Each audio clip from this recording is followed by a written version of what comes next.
Hi everyone, and welcome to this episode of Peace Talks. This is a series where we catch up with the artists that are coming up to play for us at the Marr in Worcester. And today we have Rosie Frater Taylor joining us. Hi, Rosie.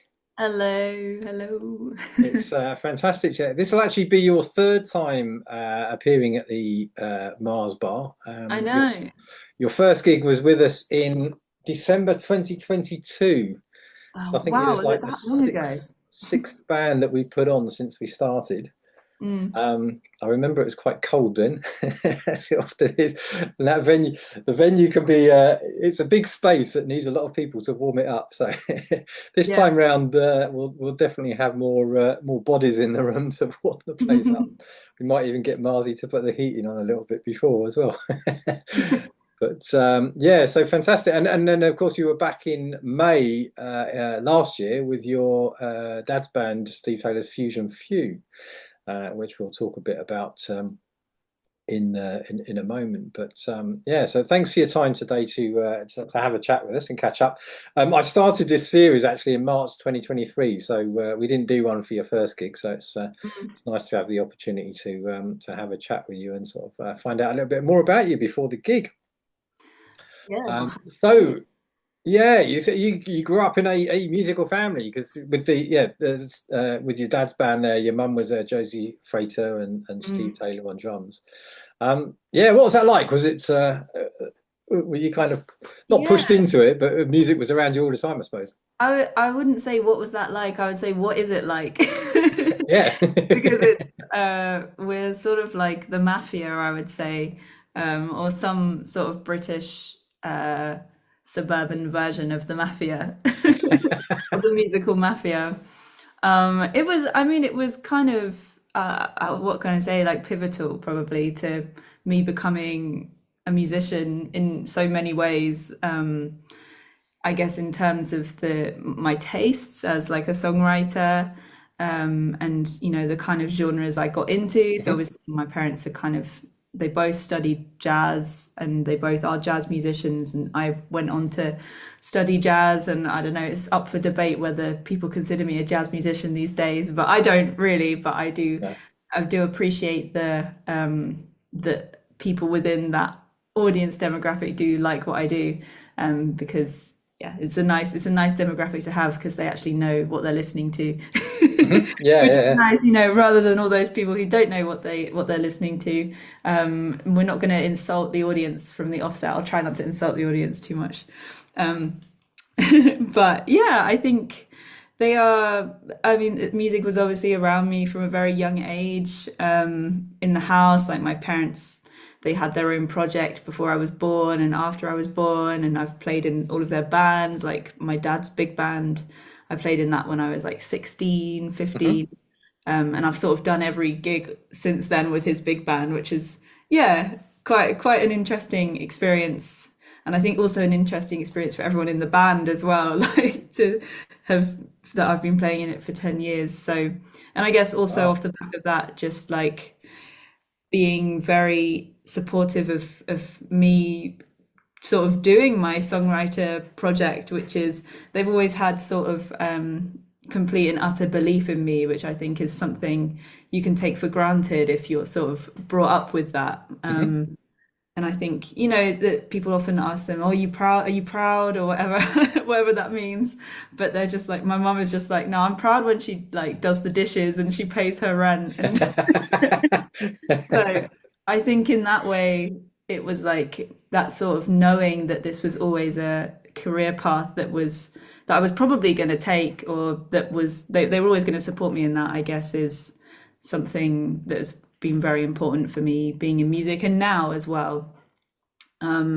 They sort of helped me. I mean, my dad like mastered my last record when I wasn't happy with the initial masters. Mhm. And he played on Bloom. He played drums on Bloom. He's a big. They're sort of, I think we all have circles, or certain people we trust to play new songs to and new ideas to, and to like consult for their opinions on things. And like for me, that's kind of my parents really. Mm. Yeah, so I can't really. understate their influence on what I do. And I think it's a really special thing, even though they drive me mad as well, um, which is why I moved out. So, They're lovely people. I met them at the Jazz Promotion Network last year, and I was planning to go this year, but I'm not able to make it over to it's Cardiff this year, isn't it? yeah. So yeah, I was chatting to Steve online the other day, and yeah, I can't make it. It's my son's birthday, so I've Ah, got well, yeah, to priorities. take that as Suns over priority. jazz venues. Yeah. So how did it? What instrument did you start on? Because your dad was a drummer, or is a drummer. um, and was yeah. When Yeah, did I when did it mean, start for you? I did actually start playing the drums. That was my first instrument, and he obviously taught me. Um, I think when I was about 7 or 8, that was when I started, and I had a little kind of makeshift drum kit in my bedroom where the toms were a pair of bongos. Hmm. And he had like a flats kit that was all kind of deadened because obviously you Right. can't make too much noise in a townhouse. And yeah, so I think that was really important for my playing, and I think I really now tend to approach everything I do through like a rhythmic uh, prism or a rhythmic Hmm. lens Yeah. because I just love rhythm and I love, you know, complex time signatures and trying to do it be really creative with rhythm, whether that's like through my guitar parts or my soloing or yeah, like the writing. I think that's sort of rather than approaching it like in a left hand sort of way note first way, I'm always approaching it with a rhythm first perspective, which probably comes from the drumming. Hmm. I've actually got a on Sunday I'm doing a like a loop pedal masterclass for a guitar shop. And I've been thinking how I can or what I'm going to say and what I'm going to talk about. And it's funny because I use my loop pedal a lot for Mm. solo shows as well. Yeah. And I I realize that there's a big connection between my drumming and my loop pedal technique because obviously you've got the loop pedal, you've got to press it with your foot, almost Yeah. like a kick Hmm. drum, and that sort of the way I find it so easy to do that. I think because I've been so used to like coordinating my right hand, left hand, and the kick pedal, Mm. so I approach like looping in a similar way where I'm like able to kind of loop fairly complex things because I've learned the drums from such a young age. And so I actually kind of advise a lot of people to learn the drums, whatever instrument they play, really, because I think it's kind of, the groove is everything. Yeah. Yeah. It's a good foundation to base it all on. And talking of your kind of rhythmic curiosities, your cover of Running Up That Hill. Uh, Exactly, yeah. tell us a little bit about how that came about. Oh man. Well, I was kind of a late comer to Kate Bush. There's a lot of people who I'm quite embarrassed I haven't really spent the time listening to. And she was one of them for a long time until I checked out well I'm a fan of Stranger Things, so Mhm. and that was obviously how the Yeah. song came back around. I just couldn't stop listening to the track and sort of listening to that whole album. And there's something I just love about the mood of it. I think the chorus is very just I guess that's what everyone loves, but there's a certain mood that it creates as a song. And I realize I really love that harmonic pattern. Mm. But yeah, I don't know. I think I tend to cover songs that have that uh, have that sort of mood that really interests me, and I'd like to kind of try and replicate in my own style. I don't really know why I put it in 7/8. I think I kind of um, well, first and foremost, I love 7/8, and I can't stop for my new album I'm working on at the moment. Can't stop writing songs in 7/8, and I'll play one of them for you at Worcester when I come. That's in 7/8, but I just love that as a time signature. I think it's like a more interesting 4/4 for me because it still feels like 4/4 because obviously you play two bars of seven and it kind of works out into Yeah. four anyway. So I think, for me, I guess with like the pacing of the chords, it was just a really interesting way to kind of push the song forwards. And yeah, I came up with a bass line that really worked in that time signature. And I really enjoy like the subtle. I normally play the song. I'll play like a chorus normally, and then I'll kind of go into this reharmonized 7/8 version, and people are just looking at me like, what is going on? But it's one of the, I love doing covers for that reason, because there's an element people recognize straight away, that they can sort of draw on to maybe access my sound or my style, in a nice way. So yeah. Cool. Yeah, and I think with those odd time signatures, it sounds like you kind of naturally feel it. Well, yeah, I remember. I think it might have been Michael Mondesir.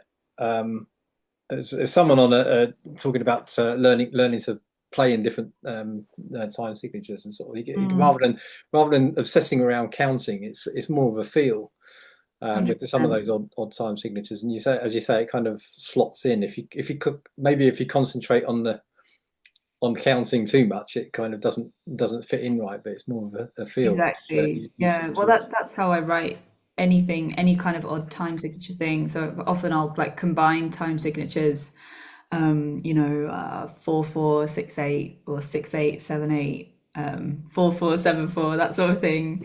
I think it's almost like, I would say it's almost a bit Joni Mitchell, in that if you hear her phrase her lyrics, it's like she's got so many words, Mm. that kind of are bunched into. She doesn't really write. I don't think she's got a song in 7/4, has she? Maybe I don't know, but I would say it's a similar thing. So like the the time signature will kind of be dictated by the melody and the lyrics a bit, and I'll just go with where that melody takes me. Yeah. And I guess where maybe some people would try and make it fit within 4/4, I find it more interesting to follow it and see if I can make it work within the structure of the song. Mm. Yeah, I think one song I've written is a song called Just My Type. It does that. It's sort of like straight 4/4 bossa nova, and then you've got like a da da da da da da da Mm. Yeah. da da da, which follows the melody of it. So I think it's just, yeah, I just love kind of complicated but accessible songwriting. So that's always what I'm trying to achieve with it. Cool. So moving sort of on from you're learning drums and rhythm, and then I guess you picked up the guitar at some point, and got into actually writing songs. From your bio, I think you'd written your first song at around about 10, Mm. and were performing from 14, and then you've got. So I think your first album was On My Mind, wasn't it? Was that was a digital release? Yeah, well, 28. there's a few copies of that, but that we made, but yeah, we don't have any at the moment. But yeah, that was the first album. Cool, and that was all self-produced and released. And Hmm. what was that experience like as a new musician, sort of releasing music into the world in the first quarter of the 21st century, when things were a lot different to when perhaps your dad I and my know. mum were releasing I records. mean, yeah, I would say even 2018, which is when that came out, is very different to how it is now Mm, as well. Things seem to be changing at an incredible rate at the moment.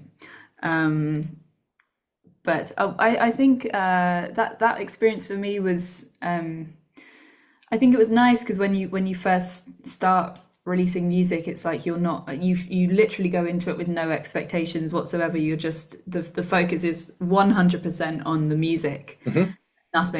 Nothing from the outside, nothing from the, well, where am I going to tour this record, or which labels am I going to send this record to, or that sort of thing. You're just kind of making the music in a very raw, natural way. And I think that's what that album was a lot of it was just sort of experimenting with songwriting and production and what I could achieve on my own, with not really much expectation as to what I would do with it. And yeah, it was kind of my first stepping stone, I suppose, into the music industry.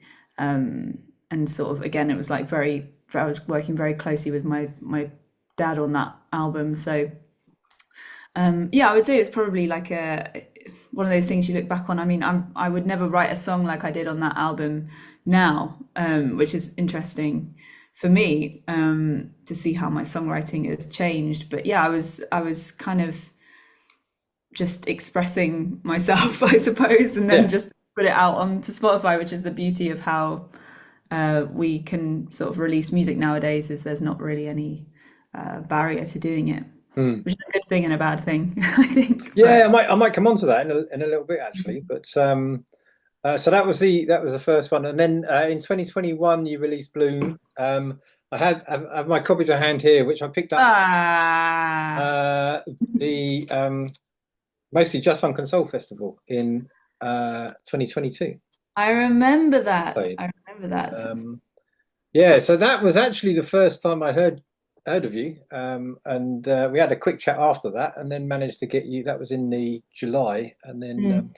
because at that point I was band shopping at that festival because I just got started and I needed some bands to put on, and I think from that one we had Tom Ford, Mm. who came. He played the month or so before you. I think I'm just looking at, yeah. So he played in September, and then you played in December. And Mm. what we're actually doing this, so I've started this autumn season with five bands that we had right back at the beginning because the audiences were quite small then. They've grown a bit. We should at least have doubled them, maybe tripled or quadrupled them. Yeah, but Depending it's on, but yeah, so I just not thought it'd really be enough. nice. I don't normally book bands again just because I've got a massive string of bands that I want to get on, and artists. But it's good that we have some of the musicians like yourself and others that have come along playing in different lineups. But I thought it'd be good to get those five bands up, Mm. to get a bigger audience, to Mm. get in front of a bigger audience. So um, yeah, so that was in 2021, the Bloom album, and that had you did a cover on that with Stevie Nicks' Bloom Dreams. Sorry, that did really well streaming wise, didn't it? Yeah, it's fits into what I would describe as the sweet jazz, uh, the sweet jazz covers vibe, which is obviously we never write songs with those things in or arrange songs with that in mind as Mm, the end goal. But I think yeah, it's one of those. Again, it's a cover that people recognize straight away, and I think people really enjoy hearing new takes on songs that they love, mm, hopefully if they're done well and they don't ruin them. But yeah, no, that did really well, I think, because it's yeah, quite I mean it's all kind of nylon string guitars and soft vocals, so it's quite a relaxing production style, which I think a lot of people resonated with that sort of more emotional tone to that track. It's a similar thing with Just My Type as well. Again, it fits into the sort of bossa nova thing very nicely on Spotify, which is or playlists and stuff. Which when I wrote it wasn't my intention at all. I think in my mind it was more of like an indie pop song, but I right. guess it's interesting how you can think it's one thing, but then it just lands in a totally different way, which is yeah, sometimes takes a bit of adapting in your mind to accept. Like if you have a very strong vision for this song is a rock song or this song is a whatever a pop song, but that can be a useful writing tool anyway because everyone's sort of got a different approach to writing in different genres anyway. At least I do, I think. But yeah. Yeah, it's interesting when you talk about genres and because a lot of I've since I got this program started, I've sort of branched out into another a sort of secondary program as well. So this has now become the kind of jazz program, but I don't deliberately don't sort of promote the thing as a jazz club. Mm. But having said that, it's jazz clubs and jazz festivals that I personally have found tend to put on the kind of music that does sort of, maybe it's rooted in jazz or the musicians has kind of come from a jazz background. But yeah, it's just interesting that it's usually jazz clubs and jazz festivals that you find that Mm. kind of more exploratory music that doesn't fit into the sort of your normal pop gig or your normal rock gig, but Yeah, kind of spans across. Have you found that, or do you find now that you're getting gigs across? definitely. Um, I think it's there's a few things I would say on that. Firstly, I think it's quite country specific. I think particularly in the UK, okay. we, in spite of us having a really rich musical heritage, I feel most of the music that really appeals to me these days is coming out of the States.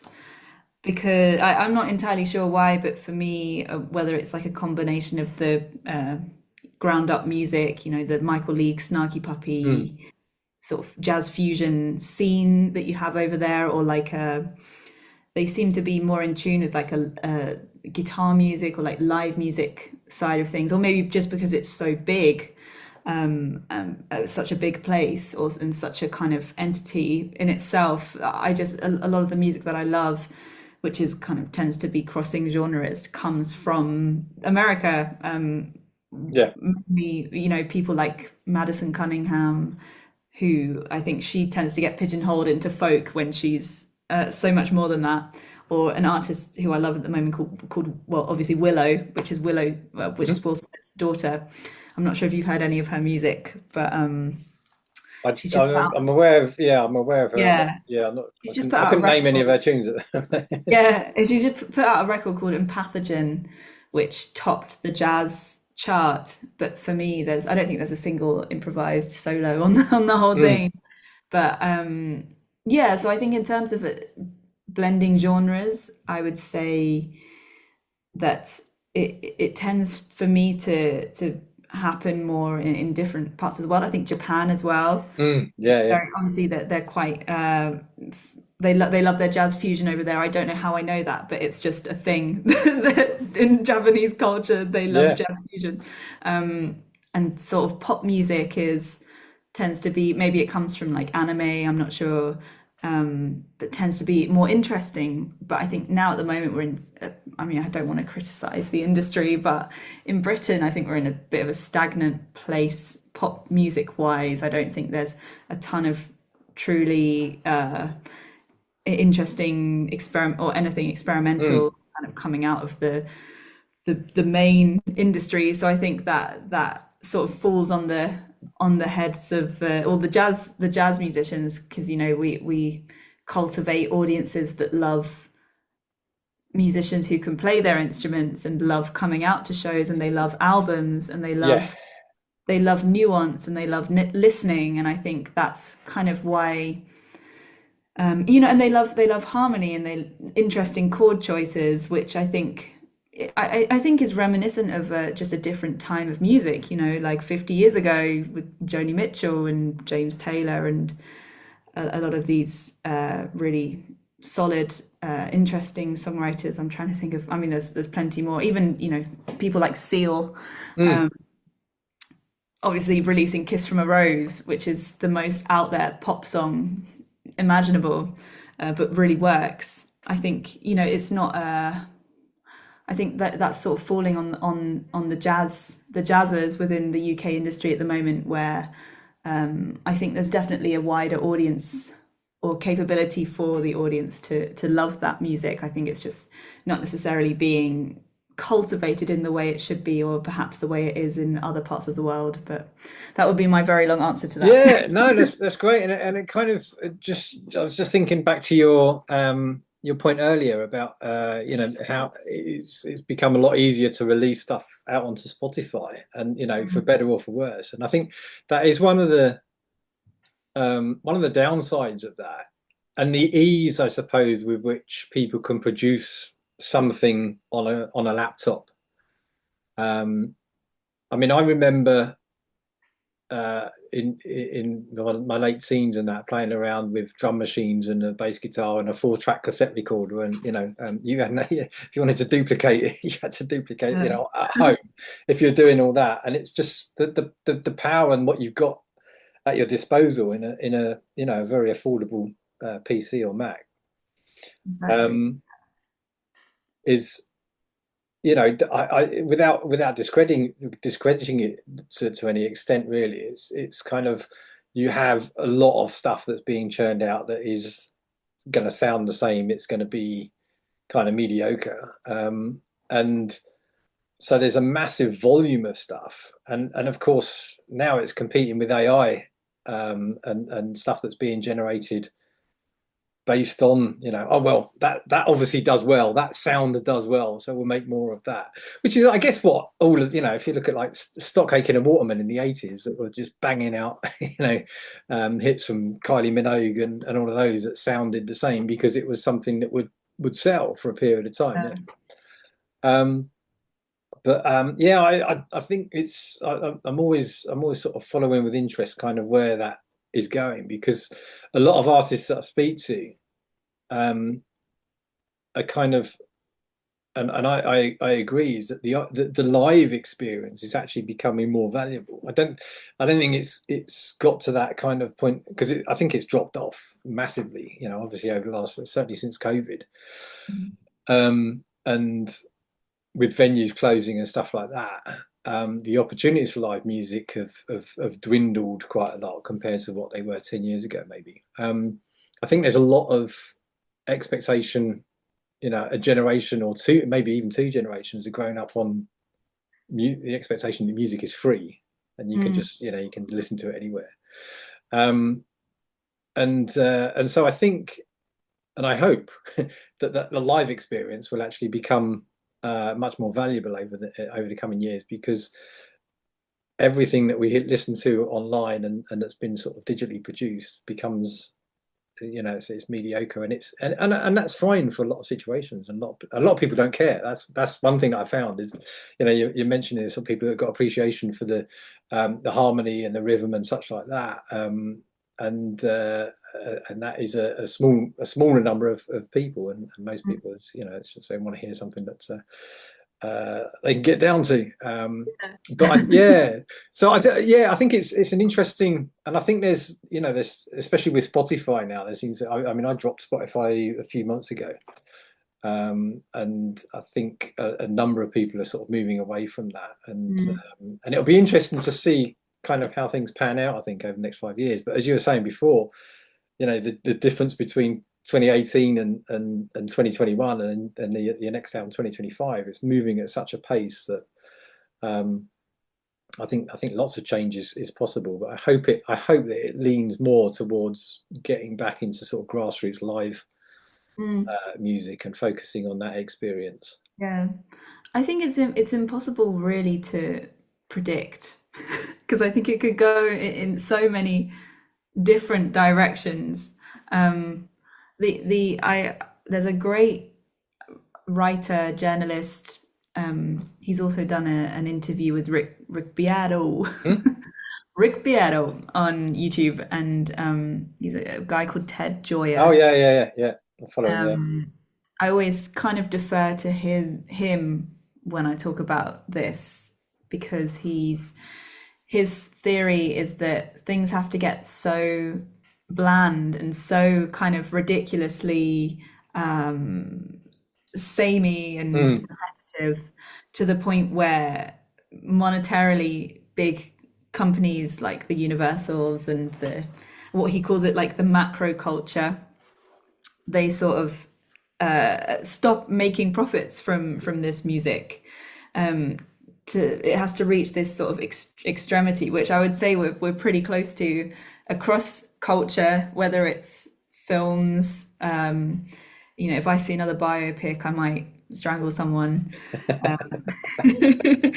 and music as well. With I guess AI and this really easily copyable sound, that they will eventually, or the macro culture will eventually be forced to start taking risks on music again Mm, and culture again. And the example he gives is an interesting one where 50 years ago or so, obviously, westerns were super big. There was like a western every couple of days or whatever, and musicals as well. So you had westerns and mm, musicals. And at some point, like the audience just got so bored with these these westerns and musicals that the film industry had to start taking risks on more edgy films. So you had films like The Godfather coming out and in and being supported by kind of these big corporations. And I think it's sort of a similar thing is that at some point it's almost like the and that's the interesting thing about art in any industry, art or cultural industries, is that the money sort of does dictate where the culture goes to a certain extent. But what's interesting, what's nice as well is in this process of like the macro culture or the universals, the Netflixes of the world, sort of losing their cultural sway, is you've got more of the micro culture coming through. So yeah. I love YouTube. I thank God for YouTube every day because it's like you've got not only kind of people expressing political opinions that are sort of not so PC these days. You've got people talking about music in ways that and kind of pushing music. There's that guy Anthony Fontano or something. He's like big kind of curator, millions and millions of followers, sort of coming through this sort of people powered media, which provides an alternative to the I guess the major labels, which would dictate Mm. what was successful in music for so many years. And we go through these cycles, and it's very easy to see if you go back through history that we sort of go through these repetitive cycles, and we're always swaying from one side to the other. So I think in that sense, we're about due for a bit of like a bit of change musically, and a bit more of this sort of live thing and grassroots thing, and a bit more interest and complexity. But who can really judge, because the main difference that we have to contend with over decades is like the rise in technology, and sort of the Yeah. differences in technology, and how do we adapt to that as sort of musicians and the industry. And I think honestly I find it quite entertaining, because I really don't believe anyone in the music industry knows, or I talk about people like labels and publishers and whatever, really know how to market an artist these days. So Yeah, I find it very interesting and quite entertaining, because you see lots of these huge artists complaining about this exactly the same thing as well. So in that way, it's sort of an interesting climate to be in, and we just kind of do our best, really, do our best to navigate it. yeah. I think it's a pace of change, isn't it? And a lot of the old ways just aren't going to work. And I think when you look at streaming, and when that sort of started off, the record companies were kind of way behind the curve on understanding how that was gonna go. Yeah, it's it's going to be an interesting few years ahead. But I think, like you say, the kind of the music doesn't exist without musicians, right? Mhm. Well, at the moment, Well, and AI is only going to be able to go so far. So whatever those structures are, and I think the one thing that has happened a lot more over the last 10 years is the sort of independent artists producing stuff independently, releasing stuff independently, getting crowdfunding for albums and that kind of thing. Again is another thing that probably wasn't really a thing 10 years ago. So that sort of democratic process, I suppose, rather than sort of yeah, you've got the big label at the top that says, "Oh, this is what we're going to have, and this is what we're not going to have." yeah. And none of that is to whinge or complain about it. I think it is just sometimes shocking, um, when you've been in the music industry for, and not that I've been in the music industry for a long time, but for you know, some time, it is quite it is just shocking to see how quickly these changes happen, and how self-sufficient you do actually have to be, which I do believe is a good thing, because you never want to rely on anyone for too much, I would say. But yeah, it's, and I just on the point of the AI, you know, you don't have music without musicians. I think that is the tragedy of this situation as it stands, is that you unfortunately do have music without musicians, because there's, I mean, because you know we've not given permission for our music Mm. to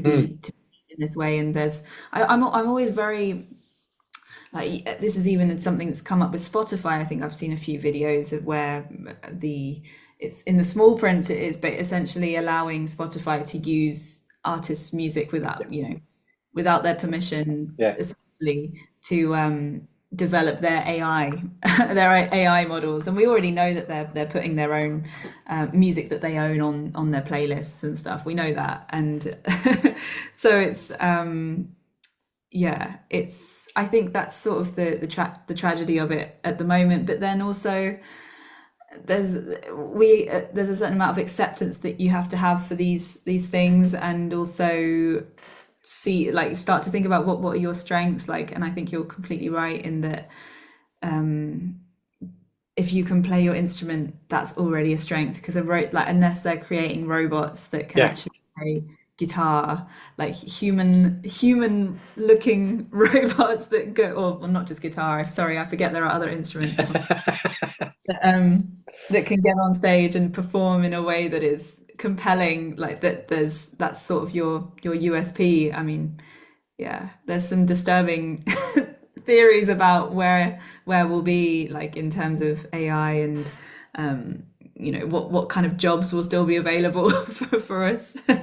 Because the reality is, I'm sure we'll have to adapt to that, the rise of it. In they also say that music is like the, or arts is the canary in the coal mine, right?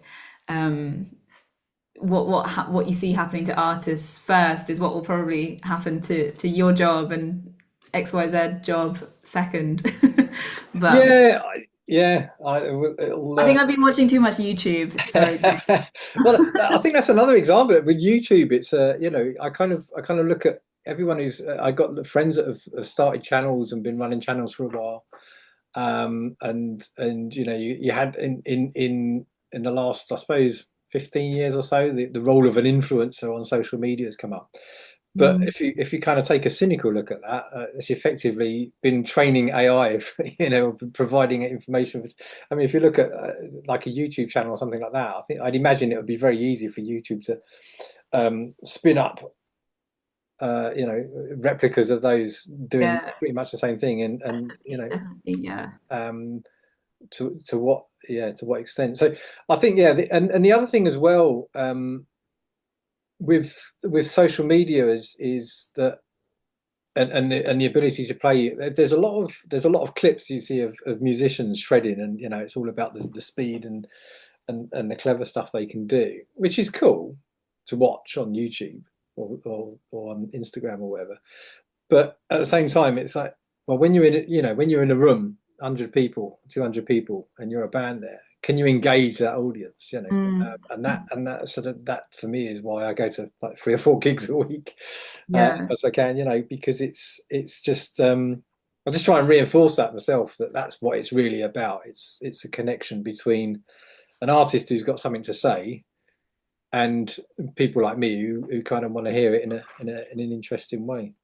Mm. So I think, yes, I live to make that happen. Let's end Continue, with the optimistic view. yeah, Because continue happening. I think with you, you're quite right. You know, we need to, what you're doing is very valuable work, honestly. And you've got a lot of these, you know, I did a gig at Sound Cellar recently. Yeah, yeah. It's another sort of very grassroots organization just run by music lovers. Mm, Um, and we need people cultivating those scenes, because you often forget. I've lived in London my whole life, and that you can't take that for granted. That there's gigs going on every night. It's and everyone is sort of entitled to that, really. Yeah, That experience. Um, yeah, and because I grew up around London and moved away. We came up here in 2018, and it's very different. I mean, Birmingham's got quite a lot going on, but mm, yeah, it's. I think talking to some artists before about London is it's kind of saturated. So trying to get gigs is very difficult because there's just so much on every night, and trying to yeah. get people to your gigs is difficult because there's so much on every night. So it's quite good up here because I was able to start something that wasn't anything really like this in Worcester going on. Mm. A fair bit in Birmingham throughout the week, but Yeah, but it's more than just putting on a gig. It's like it's curation, right? mm, It's And this is what we maybe used to have with playlisting, which is someone behind a playlist. Now it's sort of like we don't really have people curating music anymore, unless you're kind of one of the diehard Giles Peterson I was just about to listeners. say, yeah, But he's not going to be around forever, and someone's going to have to take his place eventually. Um, so it is about kind of that. I think you have to develop that trust with your audience. It's something, my parents are promoters as well, as you know, yeah, it and was Ziggy's, isn't it? yeah, and that's what they have with their audiences. People come to their shows that they put on just because they trust their Yeah, taste, their judgment, and that they know what's good and and that's as important as sort of starting a night or whatever, is that you actually have taste and you actually do have a finger on the pulse, I suppose. And people, you can develop that trust with people, because if you're booking, say you're you run a small club in Cologne or something, and you want to book an artist from, I don't know, from anywhere, from Romania, from the States, from London, or from the UK. It's like it's really important for those artists that you're able to bring an yeah, audience, exactly, yeah, yeah. because they're like So this no one knows you out there. Yeah, exactly, and that's sort of the chicken and the egg situation, where it's yeah, I guess where promoters and artists sort of sometimes might butt heads, but no, I think it's an ecosystem, right? And it's like everyone sort of has to be working together, and I'm always going to be promoting kind of music that I love, and music that I think is clever, and music that I think is forward thinking and progressive and doing something new. And I feel strongly about that as well. I think I get particularly frustrated when I feel there's not a lot of people in kind of and the arts world doing that, like pushing for new things and pushing for people who are generally genuinely trying to do something unique, for because they just want to, I don't know why, you have to ask them. But yeah, so I think it's important. People like you are very important, and people who who have good taste in music are very important. But I don't know about my own taste in music, but I seem to be finding some people that like what I like, so that's always good. exactly. Yeah, my wife doesn't particularly like a lot of the stuff that I say. She'll kind of have a listen to something. No, I'm not coming for that one. I might come for that one. but Is it but coming that's for the, my that's one? the that's the lovely thing about it is it's such a broad spectrum, and like I say, I kind of named it earlier this year, kind of jazz, Mm, because it is a lot of what is rooted in jazz, but it's such a broad spectrum. And mm. there's some stuff that I don't like that's sort of classic. I went to see the Necks in Birmingham on Tuesday. Not the And Knicks, the Necks, the Necks. the Necks, yeah, as in Necks, All right, Australian, okay. an Australian band, yeah, sort of fully improvised. I got there for the first set. It's a trio, double bass, drums, and piano.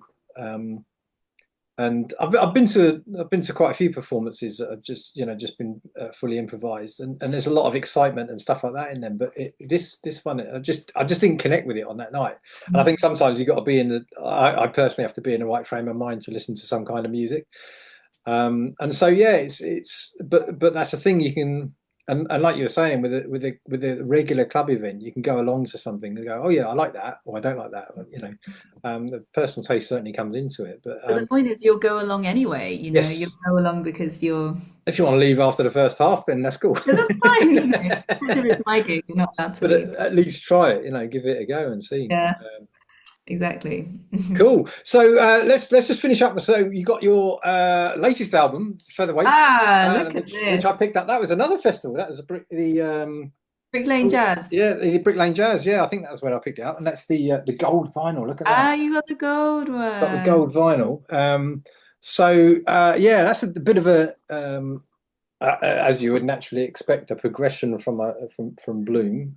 So I know the write up kind of referenced sort of influences from like Joni Mitchell, Pat Metheny, and Steely Dan. Steely Dan's one of my favorite bands. Yeah. Yeah, Well, so they epitomize everything we've been talking about, I think, yeah, this here is a brilliant example of what we've been talking about this whole conversation. there you go. It was almost meant to happen. I mentioned that there, Full circle. Yeah, so tell us a bit about that album and kind of how your writing sort of developed for that and changed. Yeah, well, it took me a very long time to make. I think because I'm such a perfectionist, and it really my perfectionist tendencies really came into play when I was making that album. I mean, I think I'm very very proud of the record and the writing, and I think it was interesting for me because I have always self-produced, and a lot of Featherweight is self-produced, but I was kind of exploring just this different sound world I could get working with various producers, um, people who kind of, I don't know, have posh equipment and have worked with big name bands and stuff Mm. just to see what all the fuss is about, essentially. It was something the label and management were pushing me to do. And so I was like, okay. So I think in that way, it was quite a tough recording process for me because I'm not one to relinquish control very easily. And often I would kind of work with these people and then be like, no, I don't like that. I don't like that. And so I would kind of bring songs back into my control. So Hmm. songs that were like, I sometimes had several producers working on one song. And so it was kind of, yeah, it was a bit of an experiment in that sense. But I think in general, the album, it was a really nice sort of we'd just done kind of a whole load of shows for touring Bloom, my Right. last album. Yeah, You that's know, quite a big tour, that one, wasn't yeah, we did a lot of shows as trio, so me, Dave, and Tom, who obviously played at Sound. I was going to say Sound Cellar it? at Mars Well, I did Bar. play at the Sound Cellar. Yeah, we did, but at the Marr last time we'd done a whole load of shows, and then kind of at the tail end of this tour was when we recorded the record in the studio. So I think in that way we'd played a lot of the songs live. We were kind of really tight as a band, and I think my style of playing had really I honestly I grew so much playing those shows, and I think it's crazy as an artist. How much you can grow as a musician just playing shows, and how quickly that happens even month upon month. My voice and my playing, it really kind of became something that it wasn't even after I'd finished studying music, just from playing the shows. And so I think in that way I was kind of, because we were trio as well, primarily for money reasons. Obviously, if you're playing abroad, you want as simple a lineup as you can. And Mm. so my playing was, I would say it was a lot more punchy than it was before, sort of kind of more rocky. I would say very like rhythmically inspired by Tom, my drummer. So yeah, I mean, I really kind of owe that to them for my style of playing now. And so I think the record took on all of those qualities, like slightly more, some of the songs, not all of them, slightly more rocky, kind of slightly more rhythm section led. And yeah, I think I was really into a lot of kind of more popular music, I would say. So Willow was a big big one at that time, and obviously Madison Cunningham, Steely Dan, sort of exploring that intersection between pop and jazz Mm. a bit more than I had before, when I was still kind of leaning more in the jazz side before. I was really trying to find that sweet spot between pop and jazz to make it kind of complex and accessible at the same time. Yeah, and I think, that's why it took such a long time I because think it's a great yeah. album. You've done what you set out to achieve, I think. Yeah. Yeah, well, I mean, it was. I've always been such a teacher's pet, and I love kind of, whenever there's a hint of critical acclaim at any point, I'm like, this is what I live for. I live for the critical acclaim, and I think for this album, I definitely got what I wanted in that sense. There were a lot of people who I really respected who liked the music and who kind of gave me what I wanted in that sense. So I think, yeah, that was sort of, yeah, interesting. But now I guess I've been playing it for a while now, and I'm moving kind of forward into what I'm making next. And it's all, again, I've kind of, because of the journey that I went on with Featherweight, I'm kind of coming back into self-producing, to be honest. And I've got a Right. studio now. I'm still sort of like stubbornly not super educated on, technical production Hmm. doing things. Because I kind of prefer it that way. I don't know if that's a good thing or not, but we'll see. Yeah, so I'm kind of coming full circle with it, and yeah, I would say that the songs, it's maybe some kind of halfway between Featherweight and Bloom, what I'm doing at the moment. Somewhere in the middle, kind of, I guess, which is quite natural, right? Taking what I've learned from Yeah. that. Yeah, we'll see. I'm playing drums on it at the moment. Oh wow. Cool. I don't know if the drums will stay, but I'm kind of enjoying the very solitary loner process of just me really honing in on what I want it to be, which is a nice thing, I think, because it's like there's no one else bringing in their what they think it should be, and it's hard. It's harder that way, but it's also more fulfilling, I think. So yeah. Cool. So on to the live shows then. So you've done quite a few shows this year. I think you had a string of dates in October Mm. throughout. You've had some fantastic. You had the opportunity with supporting Bill Lawrence and Michael League on Yes. that tour. Yeah. Fantastic that was. I think it It was. was I think it was amazing. the St George's Bristol that I saw you Yes, on, of wasn't it? course Yeah. you were there. Of course you were. Yeah, that was great. And then one that I wasn't able to get down to was John Schofield at Union Chapel. Yeah. I mean, what a gig. I know. I think I made all the guitarists in London very jealous with that one. Um, yeah, that was an amazing gig, honestly. I think I was in a very, very good headspace, and yeah, it was just it was a nice moment. I think I've really been loving playing solo shows as well as obviously band shows, but particularly just kind of me on stage. It's like a workout for some of my songs. I don't know why I make it so hard for myself. Some of the arrangements I do with my looper, yeah, it's hard, but it's really, really, uh, really, you feel a strong connection with your audience when you play solo. Um, and so obviously doing the Michael League shows solo and this John Schofield show solo, and also this run of October shows I did solo as well. I think it's a whole new paradigm for me, and I'm really loving it actually. Means I don't have to sing over a drummer. Great. Cool. And then the band that we've got coming up on the 13th. So slightly different from before. If you want to just talk us through that, what we got. Yeah, so it's going to be trio again, but it's going to be a good friend of mine, Johnny Wickham on bass, who's a regular We at the know Marr. Johnny. Yeah, yeah. He's been a You few guys know times. He's Johnny. here just a few Um, weeks ago. yes, he's wonderful bass player, wonderful guy. He sort of like hides in the shadows a little bit, but you can definitely hear him. Um, and Tom Potter on the drums, who's obviously the drummer on Featherweight and who I've toured with for years now, and he's amazing. So yeah, it's gonna be cool. I'm gonna play some new songs as well. One in 7/8, and yeah, and Don't it'll don't be. tell them. Don't tell them before you start it. Let's see. Sometimes I can't help myself. I don't know why. I don't know See if why they. musicians have that affliction to tell the audience what time signature the tune is in. Some, It's just your thing. You keep it up. yeah. Fantastic. Well, it's been lovely chatting with you, and Yes. thanks for your time. We've gone over quite quite a bit, so I hope I Sorry. haven't kept you from Yeah. anything. You don't But have to. You can cut me. no, no, that's cool. Well, these just are free flowing, so it's lovely to have. Yeah, sometimes people you interview are very short with their answers and stuff, and sometimes people open up, so it's great. It's Yeah. been lovely. So yeah, really looking forward to having you back on that Mars Bar stage in just a couple of weeks' time, Thursday, the 13th of November. Thanks very much. Safe trip down, and see you then. See you then. Bye bye.